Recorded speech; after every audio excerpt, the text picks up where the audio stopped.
Alright, hi guys. So if you're joining me this Saturday night, I greatly appreciate it. It's Echo with Recon Reality here. So right now I am in Bedford, Indiana for a Back the Blue rally. They call it a rally, it's not a protest. If you seen one of our last videos, the Back the Blue rally in Bloomington, Indiana ended up having a lot of counter protesters there. It got pretty violent, pretty tore up. This event tonight is very, very well organized. I don't see a ton of people here. I think that more might be coming in, showing up soon. We're down here on the downtown square in Lawrence County, Bedford, Indiana once again. Sarah will be with me here shortly. There already are a small group of about 10 people with Breonna Taylor signs, George Floyd signs. I'll go over here and show you. Bear with me. We are going to get a lot of the speakers on film, and they have a whole lot scheduled for all of that. So if we look over here, this is the south side of the courthouse lawn. Here is the majority of the group of everybody here. And then over here, across the road, we have a George Floyd sign, silence is violence, Breonna Taylor, say her name, Fidel Castro, we have no justice, no peace, everything like that. So as far as like a counter-protesting group, it's not necessarily that. Hi guys, how you doing? So, you know, I don't know if more people are planning on showing up or not, but there is something here in Lawrence County, which is kind of surprising in my opinion. I know that they had a event a few months ago that we came to. It was a Democratic event, and there wasn't really any, counter protesting. But I'm gonna go up here. I'm gonna film what's going on. You guys will be able to hear and watch. And then after all of this, Sarah should be showing up any minute. Honestly, she should be here in about 10 minutes or so. So we'll just be covering this event and let you guys know what happens. Stick with us. He knows the danger out there, and he stands behind his police officers. This is Redneck News again. Today, to be living in Lawrence County, we are blessed beyond what we could possibly think or imagine. And God gets all the glory, and God gets all the praise. Lawrence County, we are in a war that has to be won first in the spiritual realm before it'll be won in the physical realm. The physical's coming. Hallelujah. Let's pray. Heavenly Father, in the holy name of Jesus, as we stand Once again, I don't today, film prayer. we come humbly, asking you, Father, for wisdom and understanding across this great nation. Father, we know and we see that the socialism is trying to come across this nation and destroy it. The one that we grew up in, the one that we believe in.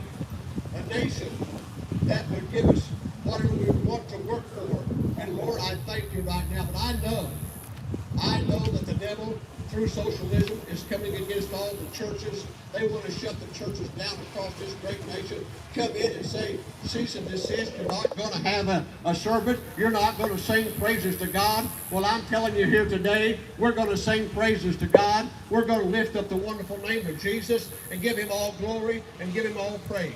We call the ministering and warring and protective angels around this group tonight. As we have set together those to come and say, we are behind our policemen and our women and our EMTs, our firemen, all of those that stands, Father, standing in the way of enemies for us. I'm thankful for them. And today, God, we give you all glory. And we pray that as you send forth your warring angels to stop this invasion of evil, cruel people. And God, I ask you right now to hear the cry of your people across this nation. We need to defund Congress and pay more to the policemen. And Lord, I thank you for that in Jesus' name, and amen. All right, so prayer is over, and we have some more speakers, and like I said, there'll be a lot of them, so bear with us. And claim that dropped you for a while. He said, "Can you bring a horse and come and do this thing and support the people that Don't seem to get enough. I'll be right there. A little late. Had to hurry. We made. I've got a poem that I wrote that I want to share with you, and I think it's appropriate for any time, but especially in today's time. In the cowboy world, there's a term that's called ride for the brand. And what that pertains to, it means the commitment, the loyalty, the work, staying true to not only your belief, but in particular who you ride for, who you work for, where you belong. So ride for the brand applies in our job, applies to our family, applies to our faith, I have a drone up here applies to our too. community, I think the drones were really cool. applies to everything. So I wrote this. I hope it maybe clears up things, makes you realize a little bit more about what we got to do. Here it is. Remember when buffalo swarmed the prairie like bees full of honey?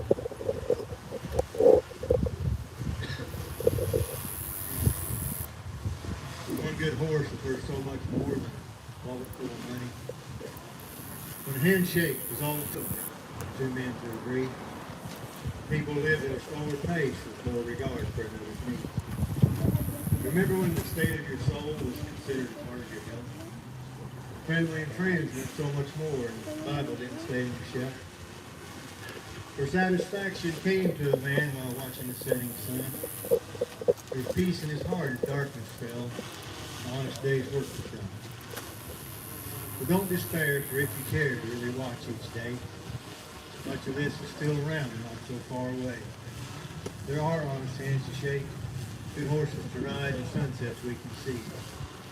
We can take the Bible from the shelf and read, for in this country we are still free. So don't give up. The drive's not done. There is still good in this land. As long as men fear God, do what's right, and always ride for the brand. Thank you.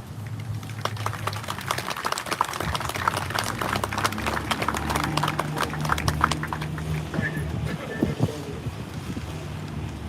I see Mr. Kirkman here. Listening. He's just perhaps for us.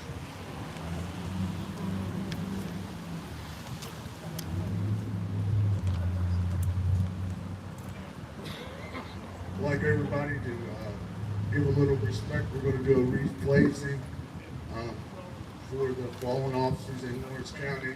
We have the Bedford City Policeman that's going to do this. I was hoping to have taps played, but I think I'm short on that, so we will dry run it without taps. Just 1 second. Maybe somebody's got technology to help us with that.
first people in the band would be the Bedford City Police Department.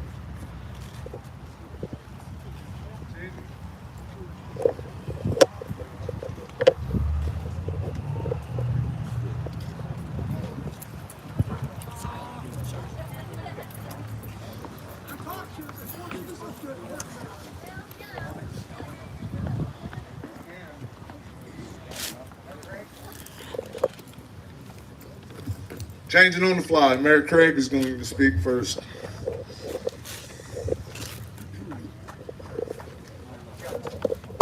Mayor Craig.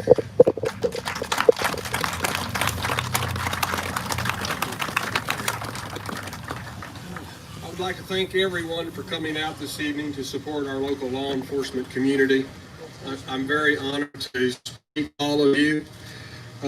I'm going to ask also for just a moment of silence here for our law enforcement officers, for those who have passed and those that are still with us fighting the front lines for causes to protect all of us.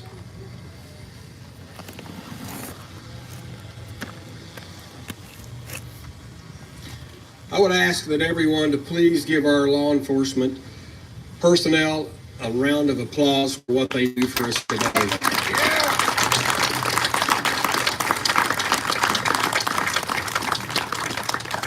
And I want to follow that up with something that's very important to me, because I want everyone here to give yourself a round of applause for you being here to support them and what they do for us.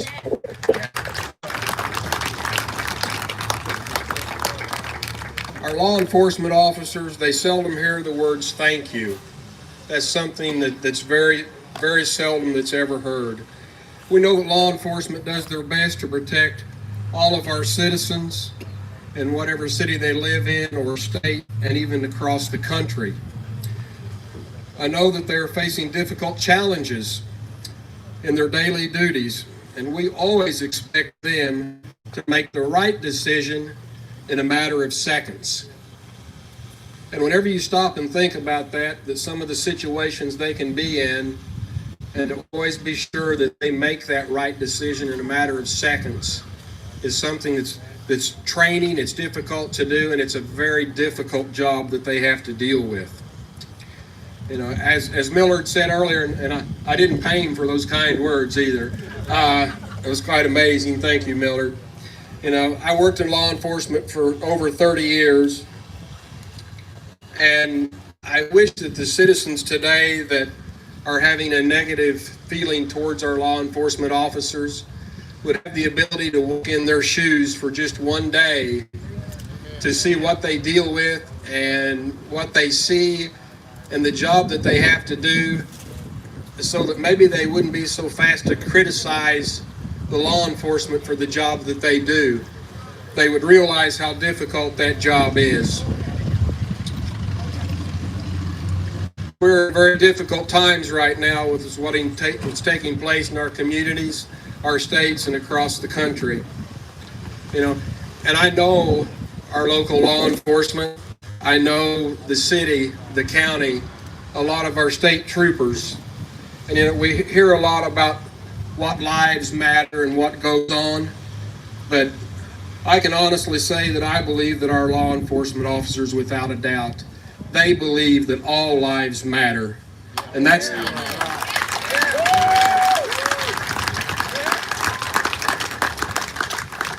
basically the end of story, because there's no other debate, conversation. That's just the final statement that that's how it is. We're depending on them more than ever to be there for us in these very difficult times. I ask for the law enforcement officers to take care of themselves and watch over each other as they do their daily duties, whether if it's during daylight hours, nighttime hours, whenever it is, that they watch and take care of each other, because sometimes they're the only ones there. Another big thing that I want to hit on is I want to thank the families of these law enforcement officers for what they give up so that the law enforcement officers can do their job. With my background in law enforcement, you know, it bothers me at times to see what I ask my family to give up for me to leave and go to work and do my job at different hours and be called out. So that's something that I really have to thank them for what they do. As a law enforcement officer, you know, it's just part of the job. As I said a minute ago, normally the people that they deal with a lot of the times are upset, and you know, they just never hear the word thank you. But you know, our law enforcement officers, they know that that's just part of the job. They're not going to get praise and on down the line. It's part of the job, and they do the job because they want to do it right. So I applaud all of our law enforcement officers.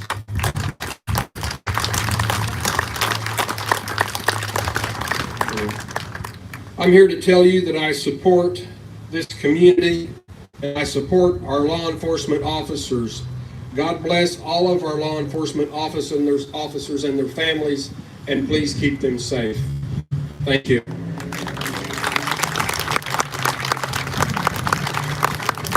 Thank you, Mayor Craig.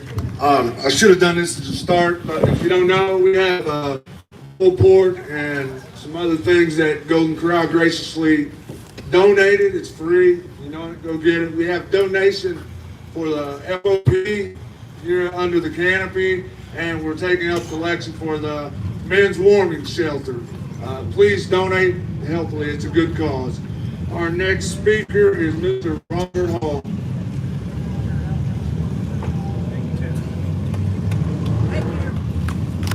Hello, everyone. I am a graduate of Bedford High School, a long time ago. But I'm going to be a little bit different in my remarks. I'm very concerned about what's happened in our country and our state over the last 6 months. Since the governor ordered this statewide shutdown in March, 98% of the Indiana China virus deaths and confirmed cases have occurred. In fact, the spread of the virus has accelerated since the shutdown began. Hoosier deaths from the virus were down 80% from the peak in April. 20 weeks of declining deaths. At the peak, 40 Hoosiers were dying per day. Now it is less than 10 per day. The positive test rate is also down 75% from the peak in April. Back then, 20% of the people who were tested were positive. Now it's about 4%. The worst of the epidemic is over. The virus has receded in Indiana and the curve has flattened. The lockdown orders that have been in place for 5 months created an environment in which the public riots with property vandalism, looting, and arson could take place. This has put an extra burden on our law enforcement and threatened our safety. Lockdowns led to many newly unemployed Hoosiers who don't have the dignity of work, pride of earning a living, and providing for their families. Hoosiers dealing with emotional insecurities and stresses became dependent on drugs and alcohol and clinically depressed. Some took their lives in despair. Thousands of businesses are closed and will never reopen. Lockdowns denied Hoosiers the ability to engage socially. No restaurants or churches were allowed to remain open and function normally. No funerals and no routine medical procedures were allowed. As a result, people were at tinderbox, waiting for a lit match to be dropped. Others flooded the streets to riot because bottled up rage and frustration takes many forms. I mean, you see it on TV every night in Portland, in Chicago, in Washington, D.C., and in many other cities. It's not stopping. The riots were predictable. Our governor launched us on a downward spiral to anarchy, resulting in a loss of respect for the law. The cost has been staggering. Lockdowns were not necessary. States that never locked down quarantines. States that were quick to reopen did not see explosions of the China virus deaths. The China virus turned out to be a dangerous disease but a manageable disease, like so many others. Far more dangerous were the lockdowns themselves. The message is we were played. Corrupt politicians like our governor scared us into giving up control over the most basic questions in our lives. He used a public health emergency to subvert democracy. He did not have the legal authority to do what he did. He is lying about the China virus and the response to it. The ridiculous mandate on wearing masks is a good example. Wearing masks can be harmful to your health, causing oxygen deficiency and toxic carbon dioxide in your bloodstream. Masks are ineffective at filtering out the China virus because it is so small. Masks put the body under stress and shut down the immune system. There is no scientific evidence that masks are effective at reducing the risk of the China virus. Masks create menacing appearance, discriminate against the hearing impaired, and violate OSHA regulations. They obscure facial features, impede social interaction, and create division. It's time to spiral downward, giving up more and more of both our liberty and our security. It's above all support full funding for our local law enforcement. Now you may see some signs like these around town. I have another 300 in my garage. If there's anybody that would like to help distribute them between now and the election, come see me before you leave today. And I can give you, they're free. They're free. Just come and see me and I will give you some and we can get them out around town and get the word out that we need people to come and vote for Trump. Thank you very much. Thank you, Robert. Next speaker will be Bedford Police Chief Terry Moore.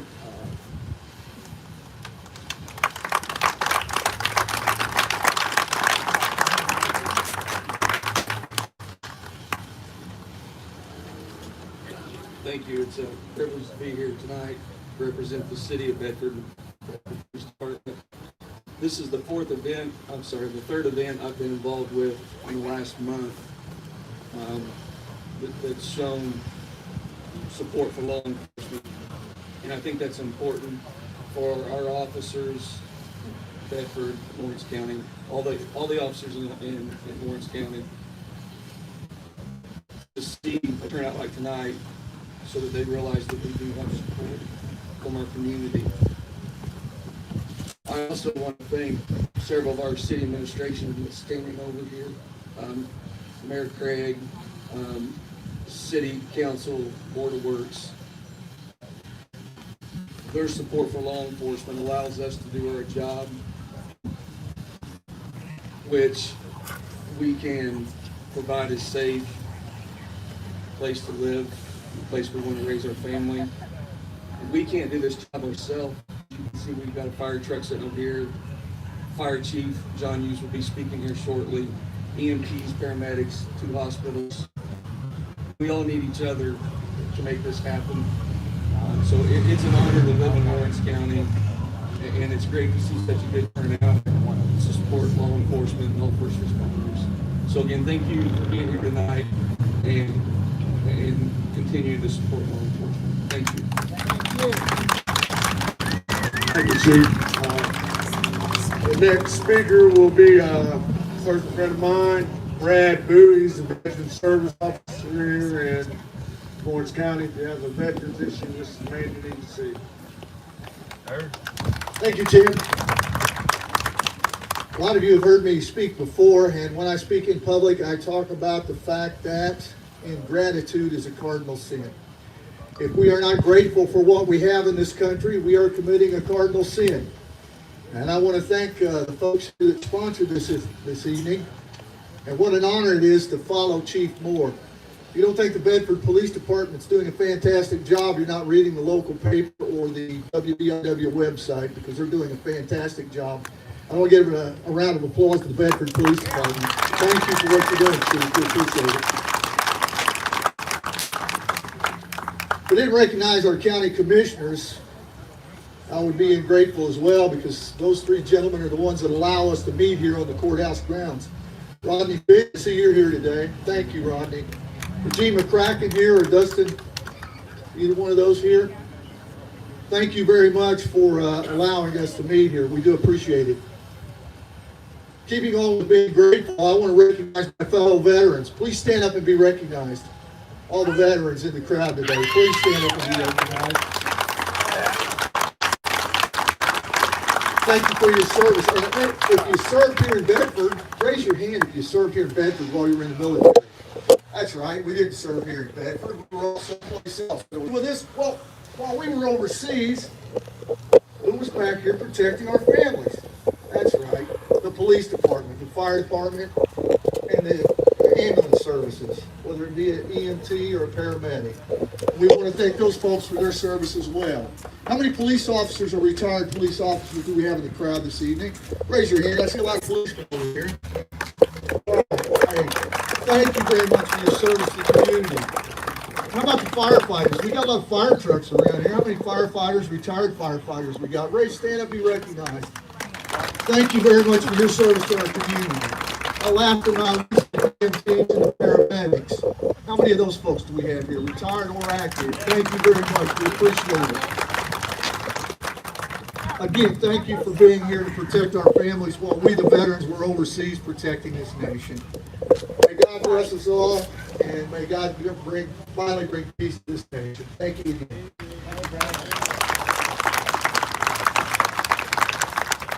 Thank you, Matt.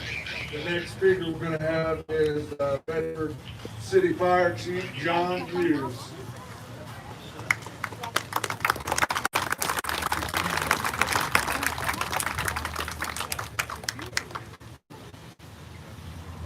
Thank you, sir.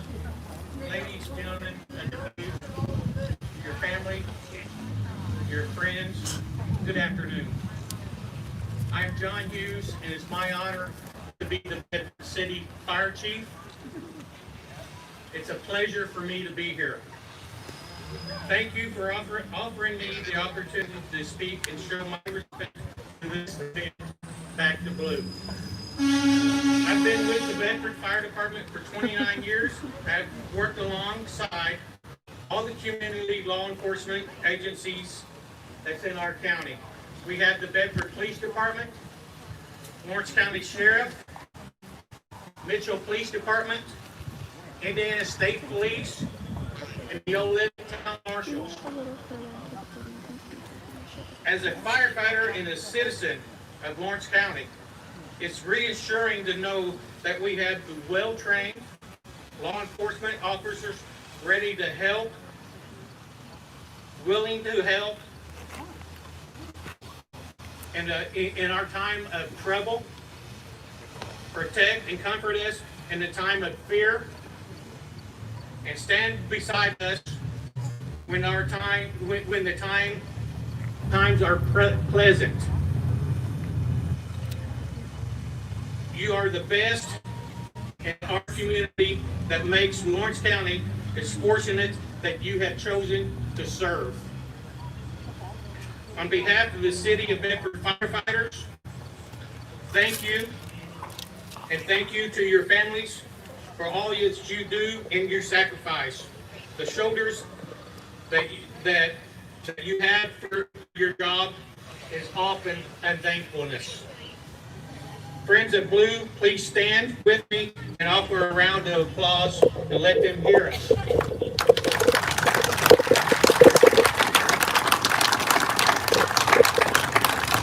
Thank you.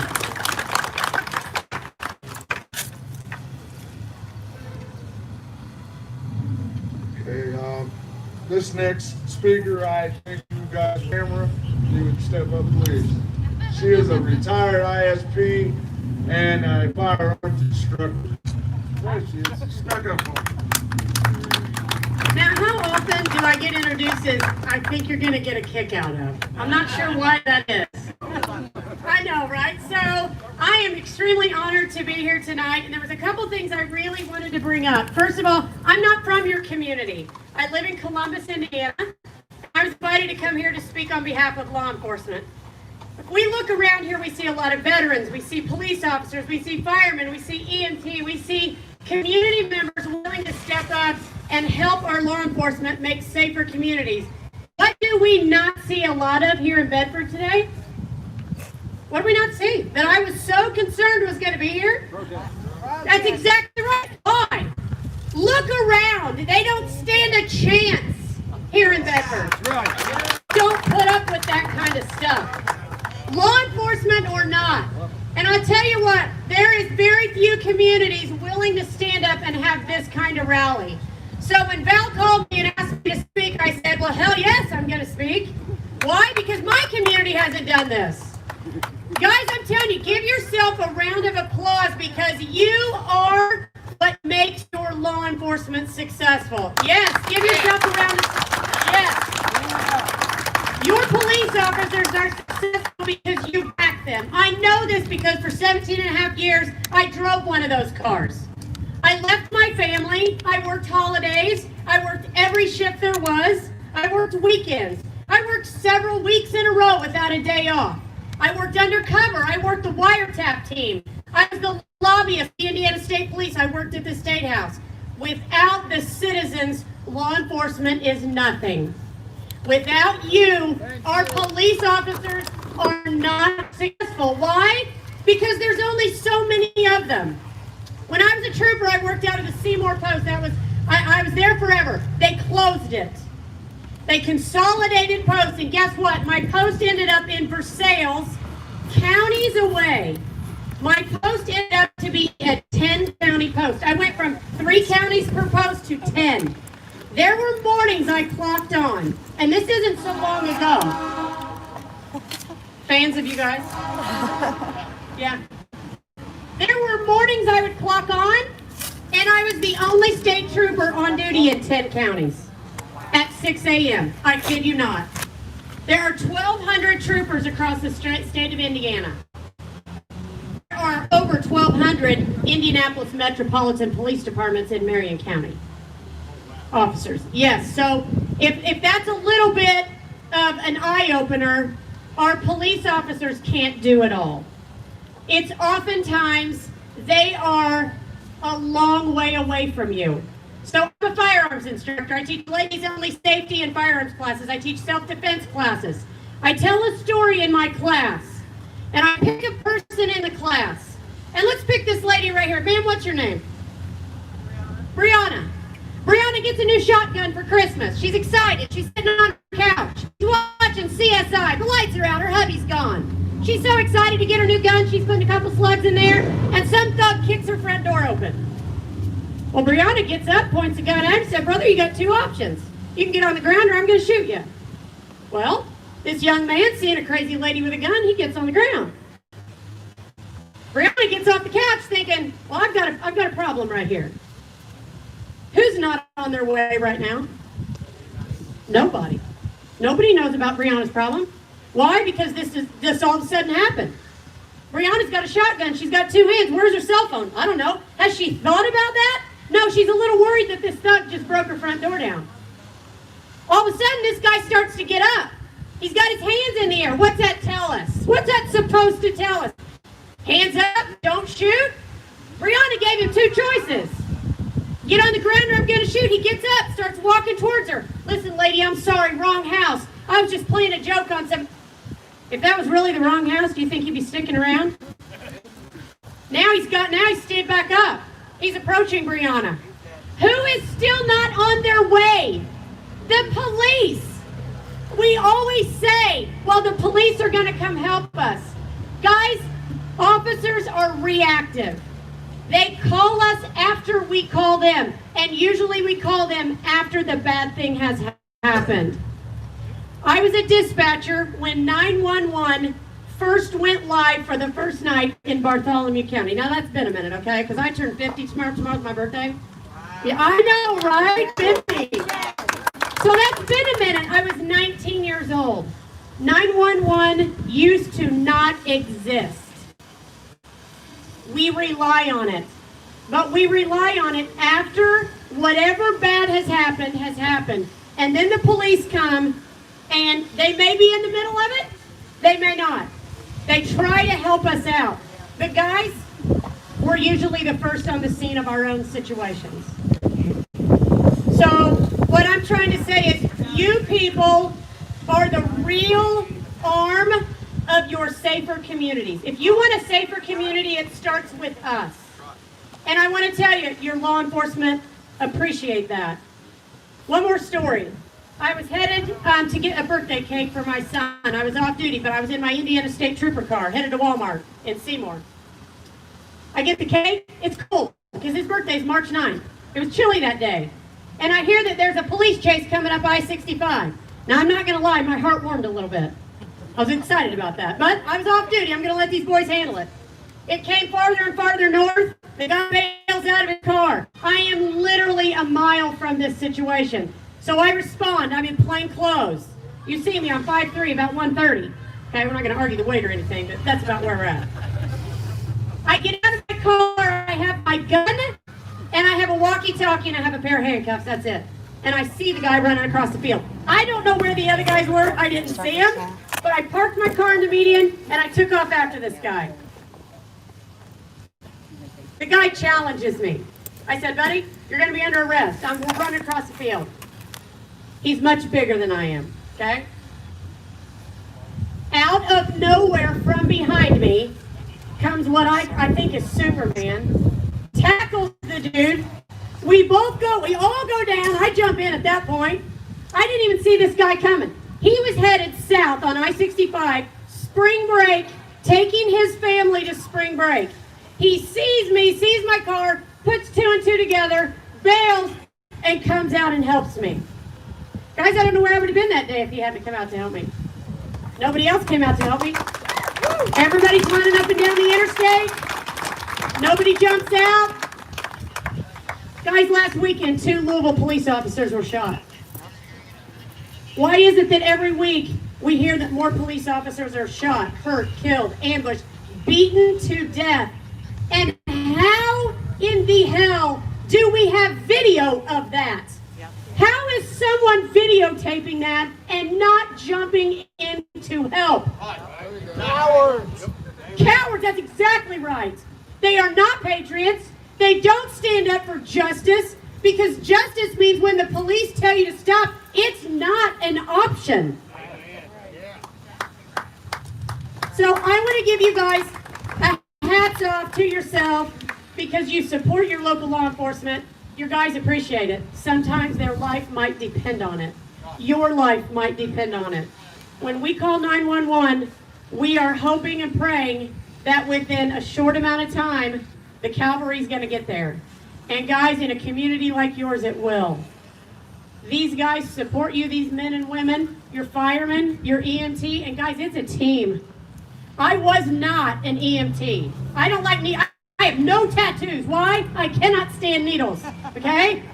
So when I showed up at a bad scene and there's somebody hurt really bad, my God, I wish I could do something about it. And I was praying that ambulance, that fire truck would show up so those guys could come help be on my team and save lives. That's what I wanted, and that's what happens. They're a team. So I'm going to wind this up, and I'm going to tell you from the bottom of my heart as a retired police officer, thank you for your support. Thank you for being constitutional. And I'm going to tell you, this is probably the only courthouse in the state of Indiana with the most firearms on this property today. Can I just say that? God bless America.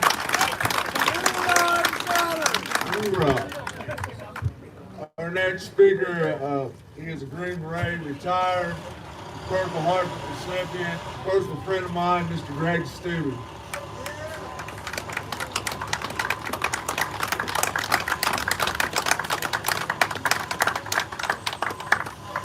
Good afternoon, everybody. I'm just Greg Stubbe. I ain't nobody important. I don't hold a position on council. I'm not an elected official. I don't have anything like that, but what I am is an American, and I'm awful proud of that.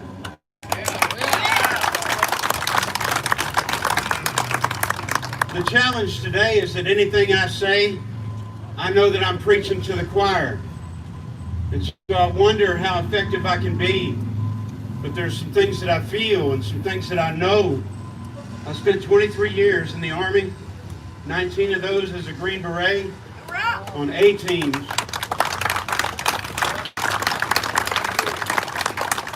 And I put everything I had with the best of my adult years into serving this country and being a guardian for the freedom that we all love so much, and I believe we're rallied around today. But now, after being wounded on the battlefield, left for dead for a moment, spent 1.5 years in the hospital with 17 surgeries to come back to a life that was unsure.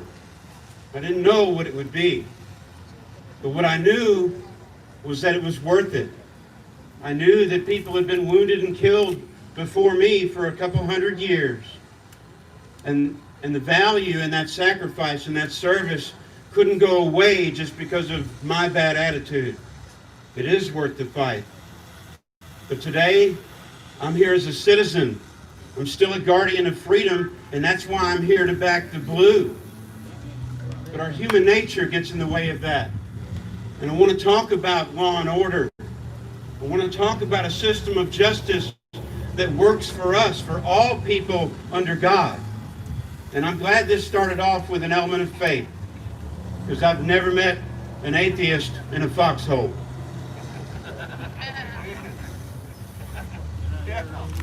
Amen. Our human nature gets the best of us, and unfortunately, we have to overcome parts of our own humanity just to be decent people at all. If left to our own devices, we're not so good. Each one of us. And what I fear about leaving God behind is that we no longer have respect that the devil exists. It's real, and he'll get away with whatever we let him. And I'm seeing too much of it. I'm upset about it. And I want us to overcome parts of our own humanity to be good enough people to be civil, because civilization depends on it. But when you watch the news today, it doesn't seem so civil, does it? No. And you know, we can blame the other side all we want. But what we have to do in standing strong for what we believe, don't try and use rhetoric. Don't try and use violent speech to reach out and lash out at the other side. We have to show them how much we love each other and how much we love freedom. We have to make this a place that others want to be, not that they run away from. And if we leave the right stuff out of it, then we're defeating ourselves. I've never given political speech. I've never taken a side. I fought for one America under God, and I couldn't afford. Not entirely for sure what's going on, but there's a few cars that drove by. I think they have some writing. I don't think it's a sign, but writing on it for sure. Over here's the counter-protesters once again. Down here's the car has writing on it. I can't tell what it says. They're trying to take a left on red.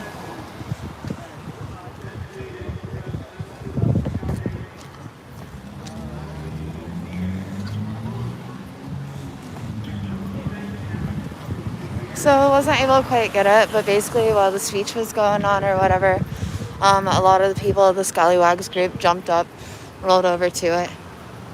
And so I want to try to catch it on camera and see exactly what it was. They've been circling the square quite a bit. I was circling the square. They've been keeping their eye on everything and everyone.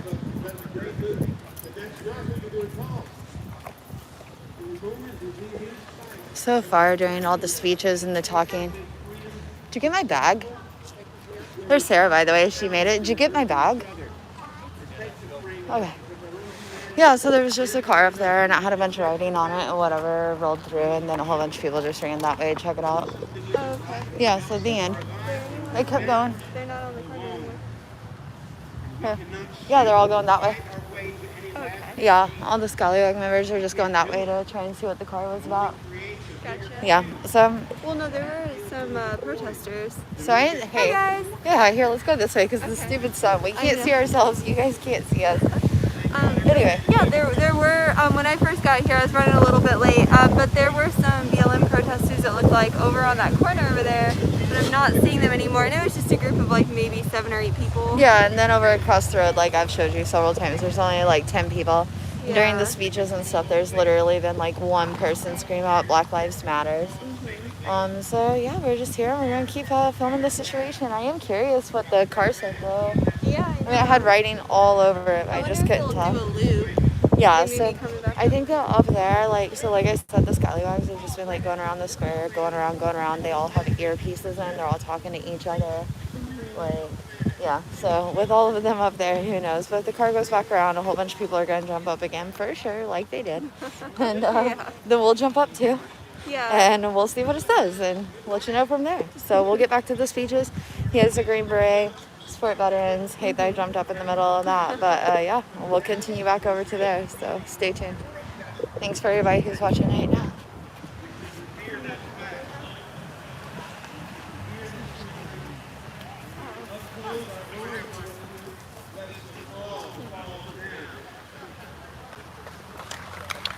Excuse me.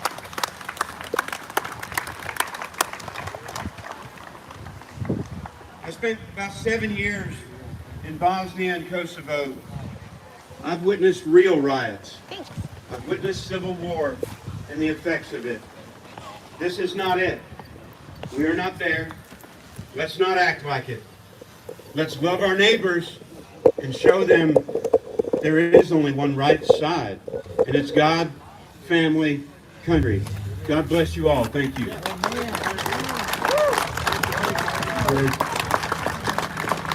Again, we have $4 here from Golden Corral. They graciously donated.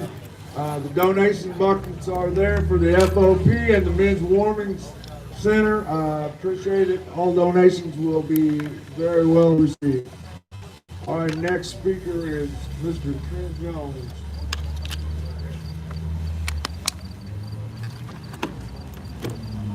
All right, I've already told you. For those of you that know me, don't know me, my name is Trent Jones. For those of you that do know me, I appreciate it if you keep your comments to yourself till afterwards. Be good. I've had a lot of questions about SOT and what it means and who we are. And I want to address that before I wrap this up and thank everybody for being here. The SOT stands for Sons of Thunder, and that name was derived out of the book of Mark. Jesus had surnamed James and John the Sons of Thunder. And it's presumably because of their overzealous sometimes, their nature, their fervent nature, and they kind of fit with what we do. We need to be a little bit louder as a people. We are the silent majority. We've all been the silent majority, and it's time we get loud. We got a lot of people yelling and screaming horrible, nasty things to our officers, and it's time we get loud back right in their ears. They need to know that we all stand behind them. They need to know how many of us stand behind our law enforcement in this town, in this state, in this country. We've got to stop being so politically correct that we're afraid to step on somebody's toes. That's got to stop. That's how we got here to begin with. And everybody knows that deep in their heart. Every one of you here knows that. A lot of you are afraid to, you want to offend a family member. Keep going on. Huh. Yeah, so let's just do a recap. Yeah, whoa, gosh, It's okay. insane. Okay, So sorry. the same car like drove back by it. All the scallywags started going this way, and then I don't know if the car stopped, but I saw a lot of people around the car. Still couldn't get exactly what the car said. I don't know if they're counter protester, this or that.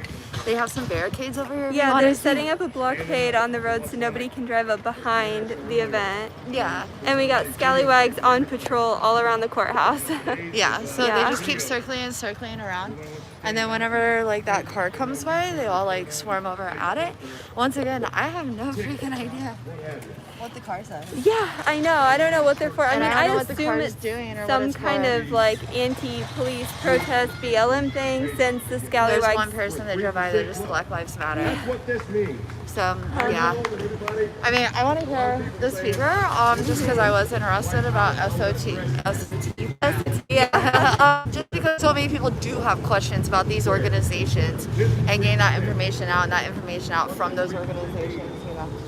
But yeah, so if you look up here behind us, like walking up, there's SOT track teams, and so everybody's just going around here. Yeah, and it's been pretty quiet Yeah, and for peaceful, sure. especially compared to Bloomington. I mean, things were popping off 20 minutes into Oh, the speeches, not absolutely. even. And I so- think what they're trying to do is they're trying to make sure that their event, which is going on like right back here behind us, doesn't get interrupted so that they can carry on. They actually have an itinerary. Like I said, this event has been like so planned. Yeah. I was told about a week or so ago whenever I was at the Trump parade in Edinburgh, Indiana. And so, yeah, so like I said, we're just here checking out what's going on. I think they're all waiting for the vehicle to go around again. Not for sure, but I'd love to see what it says and why it's like such a thing to like run and surround it real Me quick. too, I'm very curious. Yeah, so I want to... Do we want to hang back and try to get the speakers from back here so when they do drive around again we can catch I mean, them? they're not going to be able to come this way for sure, so I think they're going to be coming that way, coming up northbound, but here now. Okay. Well, let's hear. We'll head around. Yeah, I mean, we could go talk to the scallywags and see, like, hey, what's the deal with that vehicle? Yeah. Okay. You gonna do it? In a second. Okay. Yeah, we still got speakers So going they have on, this and blocked yeah. off for the courthouse area. Yeah, but there's quite the crowd.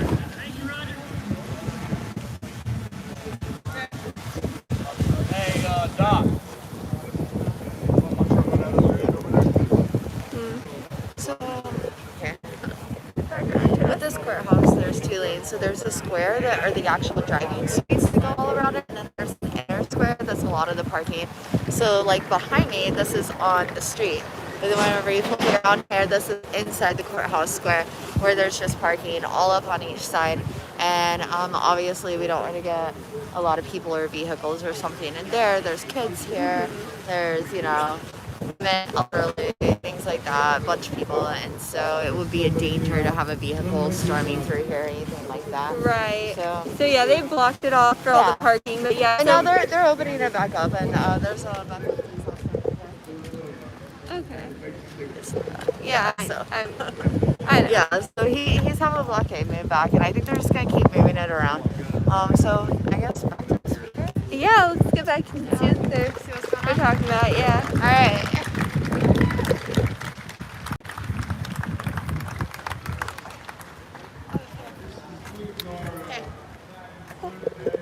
Oh my gosh. So I think the public speaking is getting concluded right now. God bless and Godspeed.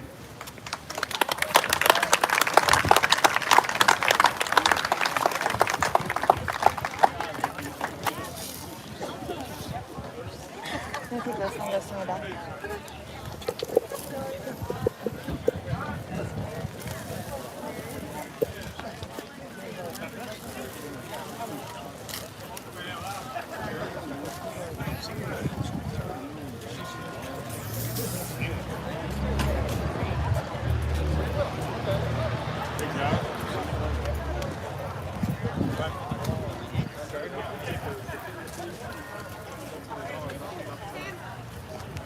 Okay, so I think that was it for the speakers that they had lined up tonight, and I think it was a pretty uneventful time compared to Bloomington for sure. But yeah, I think they're wrapping things up, and it looks like people are kind of just hanging out, and some people are headed out. So jump down here to see what's going on.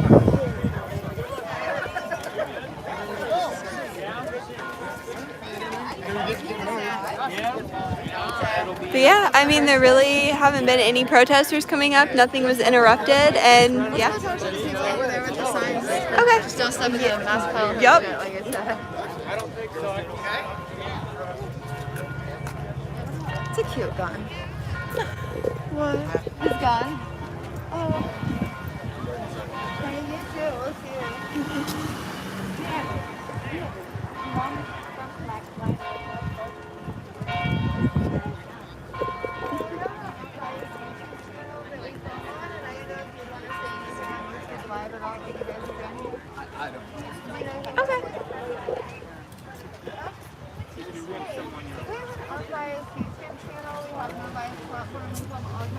Okay guys, so we jumped across the street here and there are some BLM protesters back there behind me. We're seeing if anybody has anything that they want to say, but we have multiple signs. Let's see.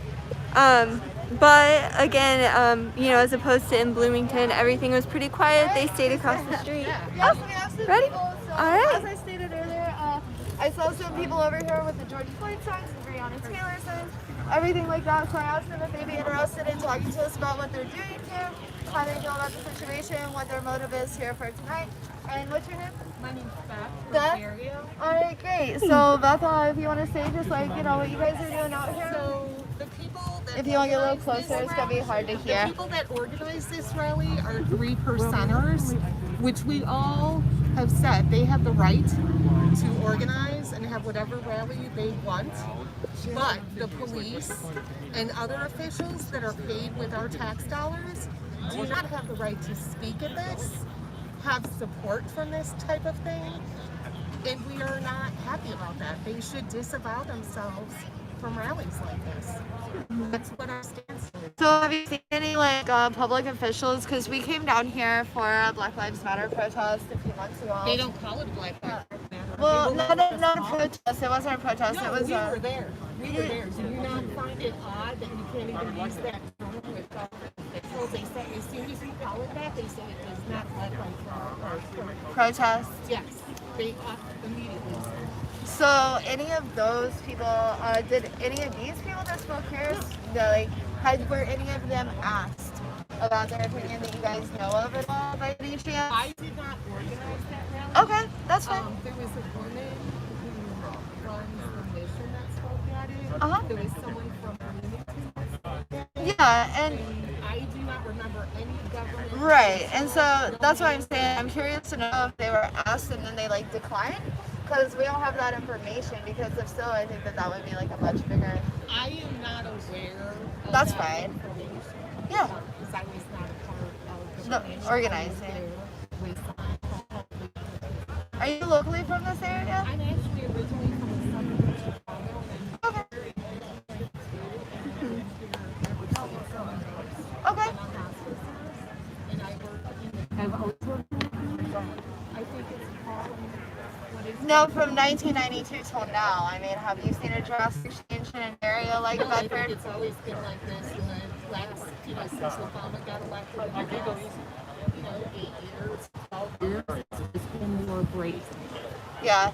No, about the gathering, or if you want to call it. Coming out today. I appreciate it. Oh, yeah, absolutely. Hi. So we're doing a YouTube live video for our channel. Yeah. Sorry, it's all right. Go ahead. No, go ahead. No, go for it. It's all right. So, go. You guys taking up any money for anything? What? Can I put some money in?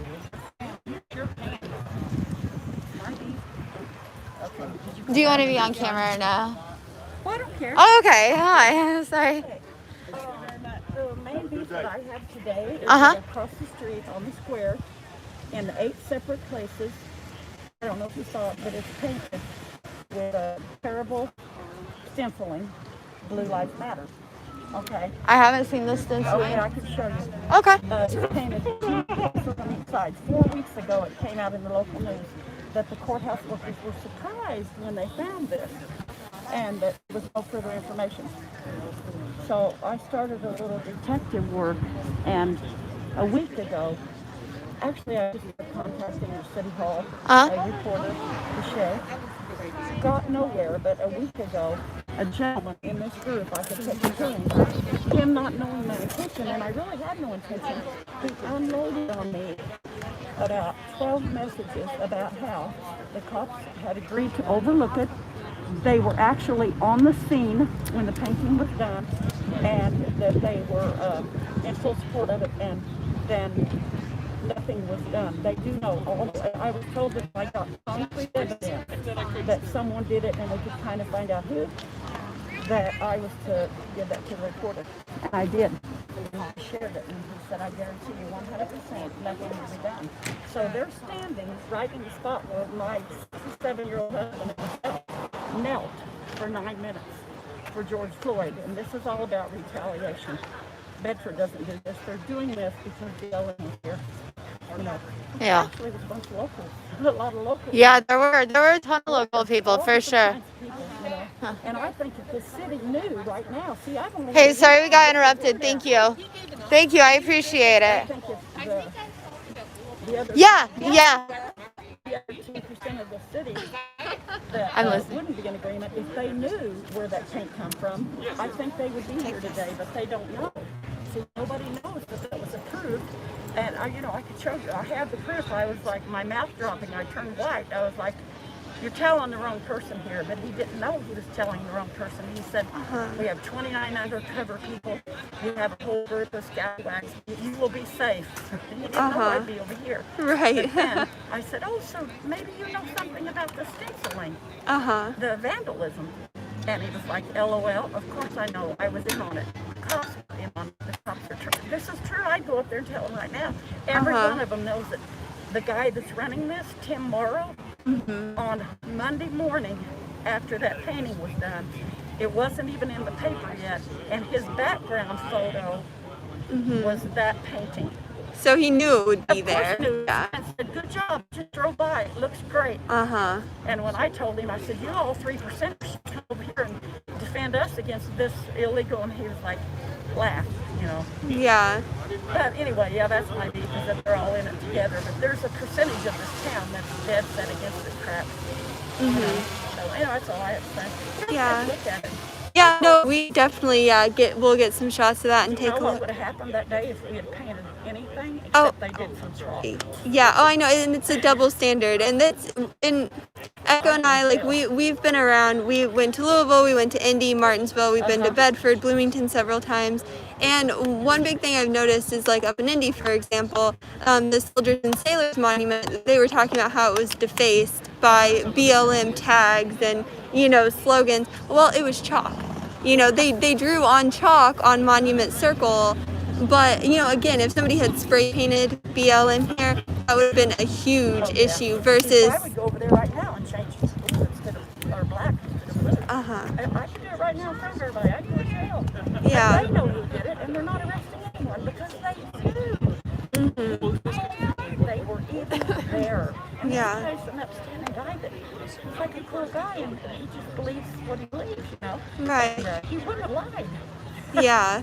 So as soon as I got that information, I was like getting hold of the recorder, and he said, "Oh my God," he said, "I have already told them I won't cover this crap. I won't be there to cover it." Yeah. He was here, but not in their name. Right. He's here. So Yeah. the state police refused to come and support this today. The state police did? The Back the Blue rally? Yeah. The lady that knows more about that, but they were invited, you know, because it's about Blue Lives Matter. Right. But they didn't want to be here. This town is like ripped Yeah. Anyway, Yeah. that's all I know. Okay, well, I really appreciate your time and you coming out tonight. Yeah. You guys have a great night. And Yeah, someday. next time we'll have a crowd. Yeah. But we didn't really have long to stand the word. We didn't really get riled up. All I was trying to find out was what the word. And I asked the gentleman, "Hey, do you know who the speakers are since you're one of the 3 people?" And he said, "Yeah, we got 12 speakers." And then he started in about all the guns and all this stuff, and then told me about the painting and It's a lot. Yeah, it is. yeah, it was.